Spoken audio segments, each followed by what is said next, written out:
Bonjour à tous et à toutes. Alors, je vais juste me présenter rapidement. Je suis médecin, endocrinologue, diabétologue et physiologiste. Je dirige un service de médecine du sport au CHU de Clermont-Ferrand. J'ai aussi une activité de recherche au sein de l'UCAN au laboratoire au CRNH. J'ai créé l'Observatoire national de l'activité physique et de la sédentarité qui a maintenant 5 ans et j'en dirige actuellement le comité scientifique. Je suis impliquée dans plusieurs expertises et commissions scientifiques au niveau national, bien sûr en rapport avec l'activité physique et la santé, et aussi dans plusieurs projets de recherche européens sur les déterminants de l'activité physique et de la sédentarité. Voilà, c'est pour ça que c'est un sujet que je connais un petit peu. Et donc là, je vais vous parler de l'activité physique et de ses effets sur la santé. Alors, vous ne le savez peut-être pas, mais l'inactivité physique, c'est un tueur sournois. C'est la première cause de mortalité évitable dans le monde. Et en effet, l'insuffisance d'activité physique tue actuellement plus que le tabagisme, avec à peu près 5 millions de décès par an responsables, liés à l'inactivité physique. Et c'est aussi 500 000 décès par an en Europe qui pourraient être évités si les Européens pratiquaient les 150 minutes d'activité physique par semaine qui sont recommandées. Alors, il faut savoir de quoi on parle quand on utilise le mot activité physique, parce qu'il y a souvent des confusions. Donc, l'activité physique, la définition, c'est tout mouvement produit par la contraction des muscles qui va entraîner une augmentation de la dépense énergétique au-dessus de la dépense de repos. En d'autres termes, dès que vous êtes debout et que vous commencez à bouger, vous faites de l'activité physique. Ce qui veut dire que vous pouvez faire de l'activité physique dans 4 domaines de votre vie. Lors des activités professionnelles, mais c'est vrai qu'actuellement, ça touche peu d'entre nous, mais c'est valable par exemple pour les maçons, mais pas si vous avez un travail où vous êtes assis toute la journée derrière un bureau. Lors des déplacements, quand pour aller d'un point A à un point B, vous utilisez la marche à pied ou le vélo, mais ce n'est pas le cas si vous utilisez votre voiture. Dans le cadre de la vie domestique, c'est le cas du ménage. Et lors des activités de loisirs, et c'est là qu'on a le sport. Donc, vous voyez que le sport, c'est une seule petite partie de l'activité physique, mais c'est valable aussi pour le jardinage et le bricolage. Donc, ce qu'il faut retenir, c'est que l'activité physique, on la fait d'abord dans la vie quotidienne, et après, on peut avoir des activités un peu plus structurées, comme par exemple le sport, mais pas seulement. Et l'inactivité physique, eh bien, c'est quand on a un niveau d'activité physique qui est inférieur au niveau d'activité physique recommandé pour la santé. Donc, c'est faire moins de 150 minutes d'activité physique par semaine pour les adultes et c'est moins de 1 heure tous les jours pour les enfants et les adolescents. Et depuis quelques années, on a défini un nouveau paradigme qu'on appelle la sédentarité et qui est très souvent confondu avec l'inactivité physique. Et la sédentarité, c'est tout à fait différent. En fait, la sédentarité, c'est le temps que vous passez assis entre le moment où vous vous levez le matin et le moment où vous vous couchez. Et donc, pour calculer votre sédentarité, il faut calculer tous les temps passés assis au travail, dans les transports et dans les loisirs. Et vous verrez tout à l'heure que ça se chiffre en dizaines d'heures par jour. Alors, pourquoi on s'occupe de la sédentarité? Parce qu'on sait qu'en fait, la sédentarité, c'est un facteur de mortalité et de mortalité précoce. Alors, pourquoi est-ce que la sédentarité induit une surmortalité? Eh bien, parce que, alors comme le montrent, quels sont les chiffres, en fait, là, ce sont des études récentes et l'intérêt, c'est que le taux de sédentarité a été mesuré par des capteurs de mouvement, ce qu'on appelle des accéléromètres. Donc, ce n'est pas quelque chose de subjectif, hein, c'est vraiment, ça a été mesuré par un capteur, donc il n'y a aucune erreur de recueil. Et si on compare, donc c'est le taux de mortalité, tous les facteurs de risque sont égaux par ailleurs, on met tout au même niveau, le niveau socio-économique, l'existence d'une obésité, etc. Et donc, par rapport aux gens qui passent 7h30 assis par jour, ceux qui passent 8h30 par jour, leur mortalité est augmentée de 28%. Puis après, on a un effet dose-réponse, c'est-à-dire plus on passe de temps assis, plus la mortalité augmente. Ainsi, 9h30 par jour, c'est plus 71% par rapport à 7h30 par jour. 10,8 heures par jour, c'est 163%, etc., etc. Et donc, c'est la surmortalité, c'est mortalité toute cause et mortalité par les deux plus grandes causes de mortalité en France, la mortalité cardiovasculaire et la mortalité par cancer. Et surtout, ce qui est important à comprendre, c'est que cette mortalité, on l'observe même si vous avez un niveau d'activité physique qui correspond aux recommandations d'activité physique. Donc, c'est vraiment indépendant du niveau d'activité physique. Alors, pourquoi est-ce que la sédentarité est un facteur de mortalité précoce? Parce que la sédentarité en elle-même, quand vous passez beaucoup de temps assis, vous avez 2 fois plus de risques d'être obèse, d'avoir un diabète de type 2, d'avoir une maladie cardiovasculaire ou d'avoir certains cancers. Et ceci, comme je vous le disais, indépendamment de votre niveau d'activité physique. Alors la question peut être, bon d'accord, la sédentarité est un facteur de risque de mortalité précoce, mais peut-être que, est-ce que si je fais plus d'activité physique que les recommandations, les 150 minutes par semaine, eh bien, ça compense mes effets de la sédentarité? Eh bien, ce travail qui est très récent, qui porte juste, entre guillemets, sur 1 million de sujets, a voulu essayer de répondre à cette question. Donc, pour ça, il y avait 4 groupes de sujets. En bas à droite, des gens qui ne faisaient pas du tout d'activité physique, 5 minutes par jour. Ensuite, des gens qui faisaient les recommandations, 25 à 30 minutes par jour. Ensuite, des gens qui faisaient 2 fois les recommandations, 1 heure par jour. Et enfin, un groupe de sujets qui faisait 3 fois les recommandations, 1 heure et demie par jour. Et au sein de chaque groupe, ils étaient répartis en fonction du temps passé assis. 4 heures par jour, 4 à 6 heures, 6, 8 heures et plus de 8 heures passées assis par jour.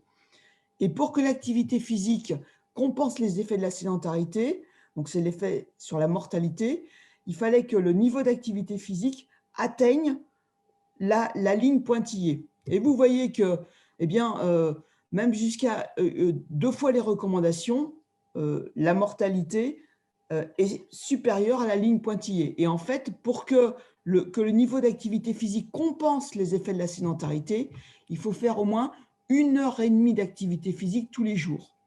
Donc, c'est énorme. Et vous verrez que déjà que les Français n'atteignent pas les recommandations de simplement 30 minutes d'activité physique.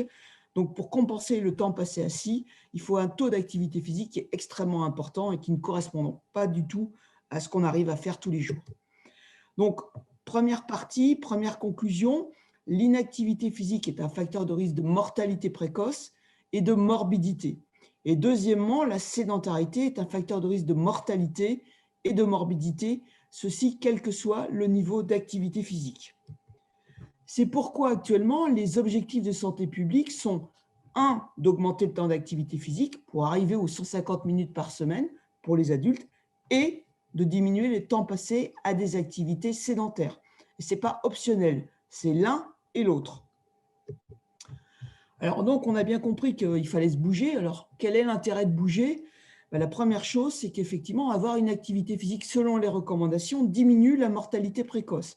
Et c'est ce qui est montré sur ce graphe, où vous avez en fait le taux de mortalité. Alors, le point rouge, c'est chez les gens qui n'ont aucune activité physique.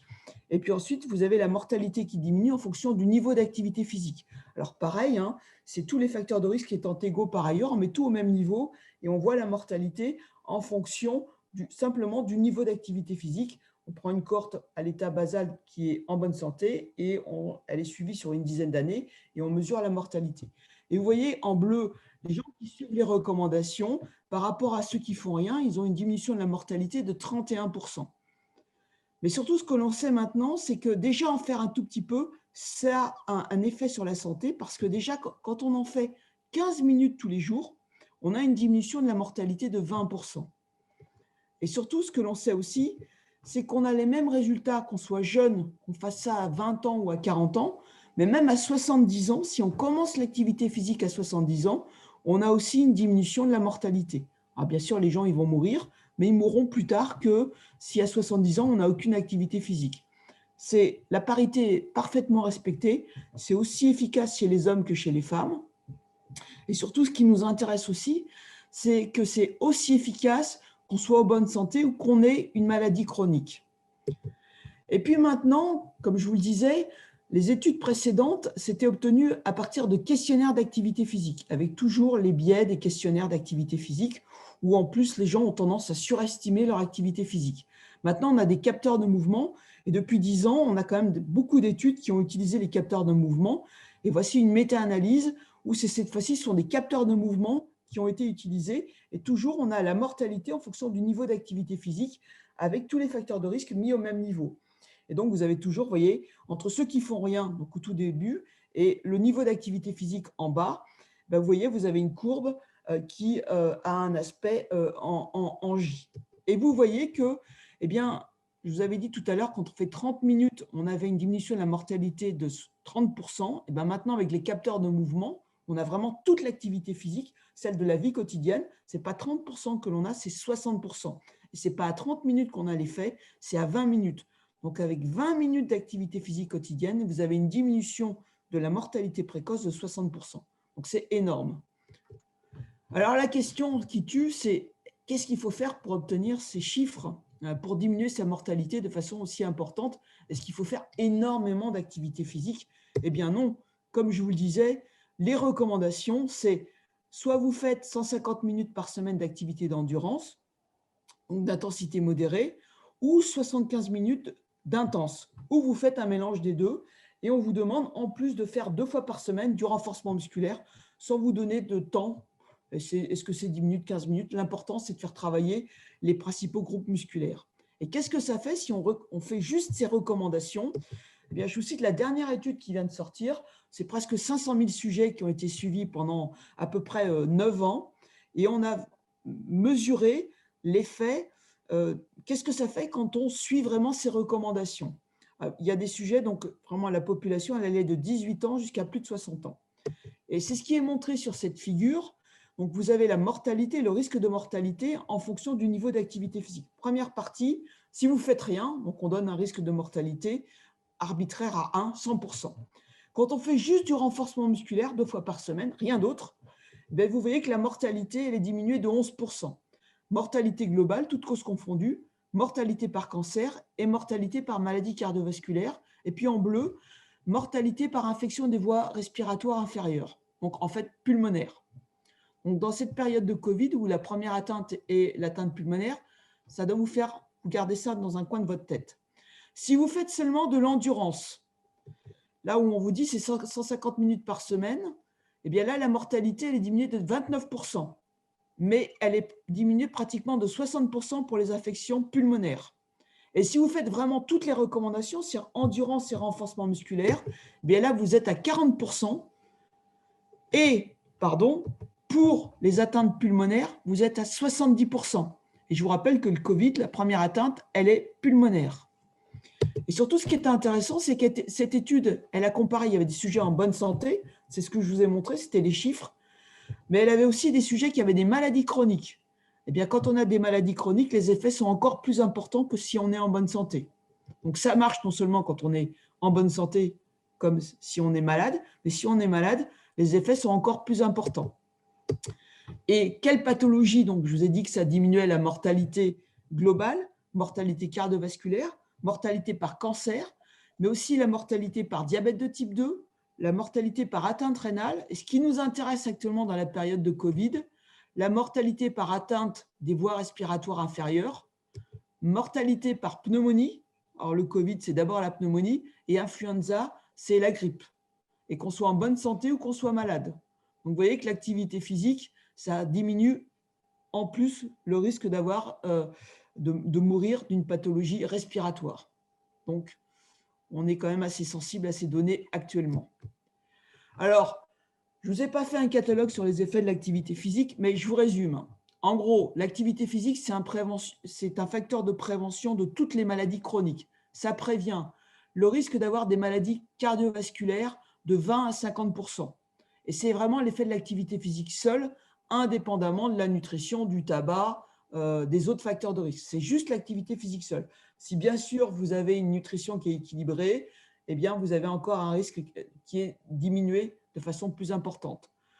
Donc, moins de maladies cardiovasculaires, à peu près, je vous dis, 20 à 50%. Ça prévient l'obésité, ça prévient le diabète de type 2, vous prévenez la moitié des diabètes de type 2. Ça prévient la survenue des maladies ostéo-articulaires, ça prévient le risque de maladies neurodégénératives. On sait qu'actuellement, l'activité physique seule prévient 30% des maladies d'Alzheimer, 15% des maladies de Parkinson. Pour les cancers, on avait 3 cancers pour lesquels l'activité physique seule permettait de diminuer le risque de survenue de 25%. C'est le cancer du sein, du côlon et de l'endomètre. Et maintenant, on en a 3 autres aussi pour lesquels le niveau de preuve est du même niveau, c'est-à-dire le plus élevé. c'est le cancer de la vessie, de l'estomac et du cardia. Et puis, dans le contexte actuel qui est très anxiogène, eh bien, on sait que quand on compare les effets de l'activité physique aux effets des anxiolytiques, type Lexomil, l'activité physique a exactement le même effet que les médicaments, qu'on soit stressé ou qu'on soit anxieux, sans les effets secondaires de ces médicaments. Même chose en cas de dépression légère à modérée, eh bien, l'activité physique a le même effet que les antidépresseurs. Et puis pour les gens qui ne peuvent pas faire d'activité physique, parce qu'ils sont vraiment trop déprimés, eh bien, si on ajoute activité physique aux antidépresseurs, l'activité physique plus les antidépresseurs sont plus efficaces que les antidépresseurs seuls. Donc, on a aussi montré dans une étude qu'on a faite avec le professeur Frédéric Dutheil du CHU de Clermont-Ferrand que dans le contexte de le premier confinement, on avait vu une augmentation de l'anxiété et de la dépression de 25 à 30%. Donc, facteur de prévention, ça permet aussi de maintenir la santé, ça améliore la santé. Et puis surtout, quand on a une maladie chronique, c'est une thérapeutique non médicamenteuse puisque l'activité physique fait partie à part entière du traitement de toutes les maladies chroniques dont je vous ai parlé. Donc, diabète de type 2, maladie cardiovasculaire, cancer. Et en particulier dans le cancer, on sait que les gens qui ont démarré une activité physique après le traitement de leur cancer, ça diminue le risque de récidive de ces cancers, en particulier pour le sein, le côlon et la prostate, de 40%. En d'autres termes, l'activité physique est plus efficace que la chimiothérapie. Alors bien sûr, il faut faire les traitements, mais en traitement, en association au traitement, l'activité physique fait partie à part entière actuellement de tous ces traitements. Sans oublier le plaisir, hein, l'activité physique, ça procure une sensation de plaisir durable, et ceci quel que soit l'âge et quel que soit le contexte. Chez l'enfant, on a exactement les mêmes effets, avec un effet aussi important sur la cognition. On sait maintenant que l'activité physique augmente les performances académiques chez les enfants et les adolescents, et ceci quel que soit le niveau socio-économique et tout ce qui peut aussi influencer les performances académiques chez les enfants. Et on le voit très bien maintenant sur l'imagerie cérébrale, où on voit vraiment les zones cérébrales, si je puis dire, qui réfléchissent ou qui travaillent lors de tests cognitifs. Et on voit très bien que quand on entraîne des enfants, on a une augmentation des aires corticales et sous-corticales impliquées dans les performances académiques. Et on voit que c'est corrélé au niveau de capacité en endurance. Donc, en conclusion, c'est les résultats de la dernière expertise INSERM qui a eu lieu en 2019, qui a colligé toutes les données de la littérature. La conclusion était: l'activité physique est un facteur de prévention des maladies chroniques en prévention primaire, en prévention secondaire et tertiaire, et qu'il n'y avait plus aucune preuve scientifique à faire. Alors, bon, c'est bien, en gros, avec l'activité physique, on va vivre longtemps, mais est-ce qu'on va vivre longtemps en bonne santé ? Alors, la France est la vice-championne d'Europe de l'espérance de vie, puisque l'espérance de vie à la naissance en 2017 des hommes était de 79,4 ans et des femmes était de 85 ans. Par contre, on est en 10e rang européen pour l'espérance de vie sans incapacité, c'est-à-dire que si les femmes vivent jusqu'à 85 ans, elles font leur première maladie chronique à 64 ans, et les hommes vivent jusqu'à 79 ans, mais font leur première maladie chronique à 63 ans. Donc, en gros, on vit 20 ans avec une maladie chronique en France. Donc, on n'a pas une bonne qualité de vie en vieillissant. Alors, est-ce qu'avec l'activité physique, on va pouvoir gagner des années de vie en bonne santé ? Eh bien, on a une dizaine d'études qui le montrent. Et je vous cite juste la dernière. L'intérêt, c'est qu'elle porte sur 12 cohortes européennes. Donc, ce n'est pas un seul pays, mais il y a 12 pays européens, dont la France. Et donc, c'est des personnes, donc on a eu 4 comportements de santé: un poids normal, l'activité physique, l'alcool et le tabac. Et pour chacun, soit on avait les recommandations, soit pas du tout les recommandations, puis au niveau intermédiaire, donc on avait soit au maximum 2 points si on avait les recommandations, 0 points si on ne faisait rien, et en intermédiaire, on avait 1 point. Donc au maximum, on avait 8 points, et puis tous les intermédiaires étaient possibles. Et ce que l'on voit simplement, entre les gens qui n'ont aucune recommandation, eh bien pour les hommes, ils ont première maladie chronique à 61,7 ans. S'ils suivent toutes les recommandations, c'est 71 ans. Donc en gros, ils gagnent 9,9 ans d'années de vie en bonne santé. Et pour les femmes, c'est 9,4 ans d'années de vie en bonne santé. Voilà ce qu'il faut retenir. Donc si vous avez les 4 recommandations, eh bien vous gagnez en gros presque 10 ans d'années de vie en bonne santé. Alors, qu'en est-il du niveau d'activité physique en France? Eh bien, on a l'étude qui est faite tous les 10 ans par l'étude Esteban, par Santé publique France. En gros, il y a moins de 50% des Français qui déclarent par des questionnaires suivre les recommandations d'activité physique, les femmes en faisant beaucoup moins que les hommes. Mais quand on mesure avec des capteurs de mouvement, ce n'est pas que 50%, c'est 70% des adultes qui ne suivent pas les recommandations d'activité physique. Donc en gros, seuls 30% des adultes font vraiment les recommandations d'activité physique. Quand on mesure les temps de sédentarité, c'est l'étude Nutrinet, pour les adultes, eh bien les jours travaillés, tenez-vous bien, on passe 12 heures assis par jour. Donc 4 heures en rentrant chez soi, derrière les écrans. Et les jours non travaillés, on pourrait se dire, bon, là, allez, on doit être bien en dessous des 8 heures. Eh bien non, on est à 9 heures par jour. Et je vous rappelle mes chiffres antérieurs, à partir de 7 heures assis par jour, la mortalité augmente significativement. Pour les enfants, alors là, c'est encore pire, dû aux nouvelles modifications des comportements chez les enfants. Eh bien, chez les enfants, je vous rappelle que les recommandations, c'est 1 heure par jour. Quand on met des capteurs de mouvement en moyenne, c'est valable pour la France, cette étude, mais on a les mêmes chiffres dans tous les pays européens. Les garçons, c'est en moyenne 32 minutes, les filles, 18 minutes par jour. Et il y a moins de 5 à 10% des enfants qui suivent les recommandations d'activité physique. Donc, retenez moins de 10% des enfants qui suivent les recommandations d'activité physique. Quant au temps passé assis, eh bien là, c'est assez dramatique. En fait, l'activité physique chez les enfants, depuis 10-15 ans, elle s'effondre, non pas à l'adolescence, mais quand ils rentrent en primaire. C'est ce que montre cette étude. En fait, quand ils rentrent en primaire, ils ont un temps contraint passé assis à l'école. Et comme ils vont à l'école accompagnés de façon motorisée, à l'école, ils sont assis, on les ramène à l'école de façon motorisée, et quand ils rentrent chez eux, ils sont derrière les écrans. Donc, l'activité physique, elle s'effondre à 7 ans, et elle est compensée par du temps passé assis, 51% à 7 ans, 74% de la journée à 15 ans. Alors, pourquoi on passe autant de temps assis? Parce que le matin, au petit déjeuner, on est assis, on a des transports motorisés, au travail, on est assis derrière les écrans, on prend le petit déjeuner derrière un écran, l'après-midi, on est au travail assis, on reprend la voiture et on passe le reste de la journée, la soirée, derrière des écrans. Donc, il faut réussir à trouver 30 minutes pour avoir une activité physique, pour être au moins dans les recommandations. Pour finir, tout ça, ça nous coûte très cher. La sédentarité, ça coûte plus de 80 milliards en Europe. Et en France, c'est estimé à 1,5 milliard d'euros en France. Mais c'est très sous-estimé parce que ça n'a touché que quelques maladies et pas toutes les maladies chroniques. Donc, qu'est-ce qu'on peut faire? Je vous rappelle que les recommandations, c'est d'abord diminuer la sédentarité. Donc, il faut diminuer le temps total assis.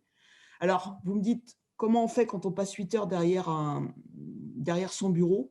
Eh bien, c'est très simple, c'est que toutes les heures, vous pensez à se lever 1 minute et puis il faut bouger. Alors, pas besoin de sauter dans tous les sens, mais simplement, vous bougez 1 minute et une activité légère peut suffire, simplement déambuler, aller ranger des papiers. Mais pendant 1 heure, pendant 1 minute, toutes les heures, on fait quelques mouvements et puis on peut se rasseoir et toutes les heures, on se lève. Deuxièmement, c'est avoir une activité physique de la vie quotidienne. Donc pour ça, c'est utiliser les escaliers. Généralement, ça ne tombe jamais en panne. Généralement, là, on ne va pas toucher la rampe, donc on ne risque pas d'attraper la Covid. Voilà, ça ne consomme pas de CO2, c'est voilà, durable, donc c'est très pratique et c'est très bon pour la gymnastique. Les transports actifs, donc le vélo, la marche à pied. On a montré dans un travail que si on utilise uniquement les transports actifs pour se déplacer, eh bien, on diminue la mortalité de 20%. Donc, c'est efficace en termes d'activité physique. Vous pouvez aussi utiliser le vélo à assistance électrique. C'est un travail qu'on a fait aussi à l'ONAPS, qui a montré que si vous utilisez juste le vélo à assistance électrique pour vous déplacer, eh bien, vous augmentez votre activité physique de 4 heures par semaine et avec des effets intéressants pour la santé. Et puis, une fois que vous avez augmenté votre activité de la vie quotidienne, vous pouvez avoir des activités physiques ou sportives structurées. Et la marche, c'est une bonne activité physique. Alors, vous oubliez les 10 000 pas par jour. C'est vraiment une infox, c'est une fake news. En fait, si on mesure les 10 000 pas par jour, en fait, les effets sur la mortalité du nombre de pas, eh bien, dès 4 500 pas, vous avez une diminution de la mortalité de 41%. L'effet maximal, c'est à 7 500 pas. Vous pouvez en faire plus, vous avez aussi des effets, mais à 7 500 pas, vous avez déjà une diminution de la mortalité à 60%. Donc déjà 4500 pas, ça correspond à peu près à 30 minutes par jour. Alors, quelle est la contribution du site clermontois pour augmenter l'activité physique? Eh bien, c'est à travers le projet, donc à travers e-site et Cap 2025, où on a en particulier un challenge qui est le challenge 3, qui s'appelle Mobilité humaine personnalisée pour une meilleure santé, où là, l'objectif, en fait, de favoriser l'activité physique dans tous les moments de la vie et à tous les âges. Et je vous cite quelques exemples. On a mis en place des vélos bureaux dans 2 écoles, à Vichy et à Riom, où les enfants ont en fait des bureaux actifs, ce qui permet à la fois de lutter contre la sédentarité et d'avoir une activité physique à l'école. Vichy a été très dynamique à travers le CityLab. Et le CityLab, en fait, alors il y a plein de projets, des signalétiques pour favoriser les mobilités actives et douces, à la fois à pied et en vélo, des projets d'activité physique à tous les âges et partout, et pour toutes les populations, et puis une zone centrale qui s'appelle un CityLab où la population peut venir s'informer sur ce qui existe à Vichy. Le projet au sein du CHU, qui est une plateforme de mobilité où l'idée est que tous les malades qui sont hospitalisés au CHU, à la sortie de leur hospitalisation, aient une évaluation de leur mobilité. C'est-à-dire quel est leur niveau d'activité physique, quels sont les freins à leur mobilité, est-ce qu'ils ont des problèmes articulaires, de façon à ce qu'ils aient une carte individualisée et une prise en charge personnalisée et une prescription d'activité physique si nécessaire, de façon à ce qu'ils aient une activité physique qui leur permette de maintenir leur santé ou d'améliorer leur santé. Et donc, ce programme est aussi associé effectivement à un grand registre de données, de façon effectivement à favoriser la recherche, mais aussi à favoriser la formation. Et in fine, l'objectif, c'est de créer à Clermont-Ferrand un centre international de la mobilité portant sur plusieurs briques: la recherche, la formation, le soin, la valorisation et la société. Voilà, je vous remercie.